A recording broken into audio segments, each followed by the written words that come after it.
Halo, Pace Bene, masih di Mea Culpa, masih dengan saya di sini. Para sahabat, ada 3 topik yang mau kita dalami di kesempatan ini. Yang pertama, tentang Maria dan Marta yang menjamu Yesus, dan Maria memilih yang terbaik untuk dekat dengan Yesus. Itu yang pertama. Yang kedua adalah tentang Santo Fransiskus yang saya ikuti dalam Ordo Capucin, tentang ketelanjangannya mengikuti Kristus sampai ia mati.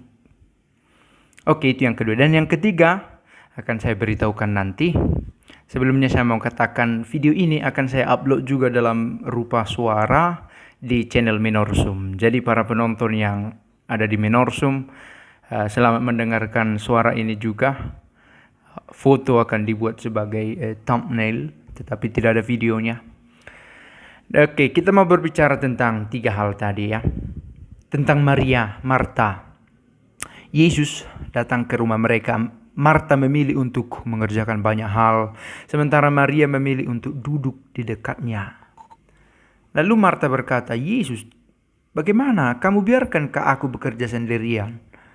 Sementara dia tidak peduli pada saya yang bekerja." Oke, tulisan ini bukan dimaksudkan untuk membela orang-orang yang tidak mau bekerja, tetapi untuk mau mengatakan bahwa pencarian terbaik, alamat pencarian terbaik kita adalah Yesus sendiri. Yesus adalah tujuan dari hidup kita, dan semua refleksi kita tentang hidup rohani sebagai seorang Kristen adalah tentang sengsara, wafat, dan kebangkitan Kristus. Kristuslah pusat dari permenungan kita, dan dalam diri Kristuslah kita mengenal Allah. Allah yang bagaimana? Yang terlibat dalam hidup umatnya dengan cara apa? Dengan cara seperti Yesus mau sengsara, wafat, dan bangkit. Maka sekali lagi pusat dari hidup rohani kita adalah Kristus. Maka apapun yang kita alami, kita bawa dalam permenungan kita, dalam hubungan kita secara pribadi sebagai anggota gereja dengan Kristus. Maka selalu menjadi renungan menarik, siapakah Yesus bagiku? Seberapa intim hubungan saya dengan dia? Seberapa berniat saya untuk duduk di dekat kakinya dan mendengar sabdanya? Seberapa sadar saya untuk memilih yang terbaik dalam hidup saya? Kita sudah rasakan banyak hal dalam hidup. Bekerja, mencari uang, kelelahan, istirahat, bekerja lagi, cari uang, kelelahan, istirahat, dan seterusnya. Di manakah makna yang saya dapat temukan? Berbuat baik menurut ajakan siapa? Kristus menjadi pusatnya. Oke, itu bagian yang pertama. Yang kedua, kita juga mau berbicara tentang Santo Fransiskus. Sudah menjadi kebiasaan para Fransiskan itu sebutan bagi para pria laki-laki yang mengikuti Fransiskus. Fransiskanes untuk perempuan. Menjadi kebiasaan untuk Fransiskanes merayakan Transitus pada malam sebelum hari raya Santo Fransiskus Assisi tanggal 4 Oktober. Tanggal 3 Oktobernya ada Transitus, dikenangkan wafat Santo Fransiskus. Apa yang khas? Santo Fransiskus ingin meninggal tanpa terikat oleh milik. Maka dia menelanjangi dirinya, ia meminta kepada para murid untuk melepaskan jubahnya supaya dia tidak memakai apa-apa. Oke, intermezzo para sahabat, mudah-mudahan tidak terganggu dengan suara ayam di sana. Karena mikrofon ini akan menangkap semua. Oke. Santo Fransiskus ingin mengikuti Kristus secara istimewa, secara sempurna, sehebat mungkin yang dia sanggup. Maka tak heran dia akhirnya mengalami stigmata juga. Dan ketika dia mati, dia memilih untuk letakkan saya di tanah, tidak memakai pakaian. Meskipun akhirnya seorang murid, anggota persaudaraan yang tidak tega mengatakan, "Fransiskus, pakai jubah ini asal kamu tahu itu bukan jubahmu. Itu adalah jubahku yang kupinjamkan padamu."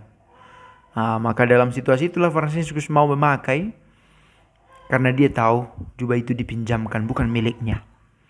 Telanjang di hadapan Allah, tanpa milik, tanpa keterikatan yang membelenggu. setali 3 uang dengan duduk di dekat kaki Yesus, yang tentu harus melepaskan banyak hal, kesibukan-kesibukan, waktu, kesempatan untuk mencari pencapaian-pencapaian. Itu telanjangnya Santo Fransiskus mengikuti Kristus. Dan ya, dibutuhkan penyangkalan diri untuk sanggup seperti itu. Dan ini adalah satu cita-cita yang ideal, cita-cita haruslah ideal, yang menuntut perjuangan terus-menerus dari pihak siapapun, dari pihak kita, dengan status kita masing-masing, untuk benar-benar sepenuh hati berserah mengikuti Kristus. Orang-orang yang sanggup berserah itulah yang sanggup telanjang. Maka saya tertarik untuk sebenarnya membuat satu topik tentang ketelanjangan ini. Dan ini seringkali menjadi topik tesis, disertasi, juga skripsi tentang Fransiskanologi, ketelanjangan Fransiskus. Sebab Kristus sendiri ditelanjangi di kayu salib. Mengapa masih pakai cawat-cawat? Bukan demi menjaga harga diri Yesus, tetapi demi menjaga situasi umum barangkali. Tetapi dia ditelanjangi, dilepaskan dari wibawanya, sedemikian menurun Allah hadir di tengah manusia. Fransiskus hendak menginternalisasi nilai itu. Oke, yang ketiga, pelan-pelan saya pikir amat penting kita menajamkan yang terbaik dari diri dalam hidup kita. Harus semakin mampu kita lihat apa yang terbaik, the ultimate achievement, pencapaian yang tertinggi yang harus dimiliki oleh seorang Kristen. Kristus, mengikuti Kristus yang sengsara, wafat dan bangkit. Dan pusat dari pewartaan harusnya di sana. Ini pun bisa berdiri sendiri menjadi satu konten, ya, satu topik. Kristuslah pusat permenungan kita. Seringkali permenungan kita itu saya sendiri mengalami ketika membuat video-video, apa yang orang lain ingin dengar. Kan begitu ya. Apa yang orang lain, kalau saya buat video, dia akan tertarik ke situ. Ada orang yang tertarik dengan dua-dua penyembuhan, dua-dua keluar dari kemiskinan, dua-dua keluar dari tekanan hidup, cepat dapat jodoh. Tapi apakah kita akan tetap berdoa, berbicara tentang iman kita, bukan karena kebutuhan kita, tapi karena kita ingin mengikuti Kristus yang sengsara, wafat dan bangkit, semata-mata demi Kristus. Kan menjadi menarik membahas iman. Mengapa? Karena saya berdoa dikabulkan, saya punya kerinduan tercapai, saya punya ketakutan terhindarkan. Dan selalu ini dibahas oleh banyak orang karena memang menarik untuk didengarkan. Tapi apakah saya pernah memberi perhatian pada Kristus semata-mata demi iman yang saya pegang teguh? Supaya tenang hidupku. Pernahkah ketika saya sudah tenang, saya masih memberi waktu untuk berdoa? Supaya bahagia. Apakah dalam kebahagiaanku aku masih berdoa? Karena kalau alamatnya supaya tenang, supaya bahagia, supaya sehat. Nah, kalau setelah sehat bagaimana?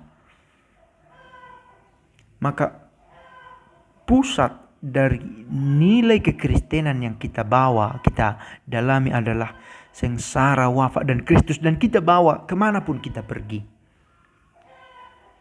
Terlepas kalau saya masih sakit-sakit, ternyata saya masih miskin, saya tidak kunjung dapat jodoh, saya punya cacat yang tak sembuh-sembuh, atau punya kekurangan yang menghalangi, punya dosa yang saya coba hindari tapi selalu kelemahan badan menghalangi.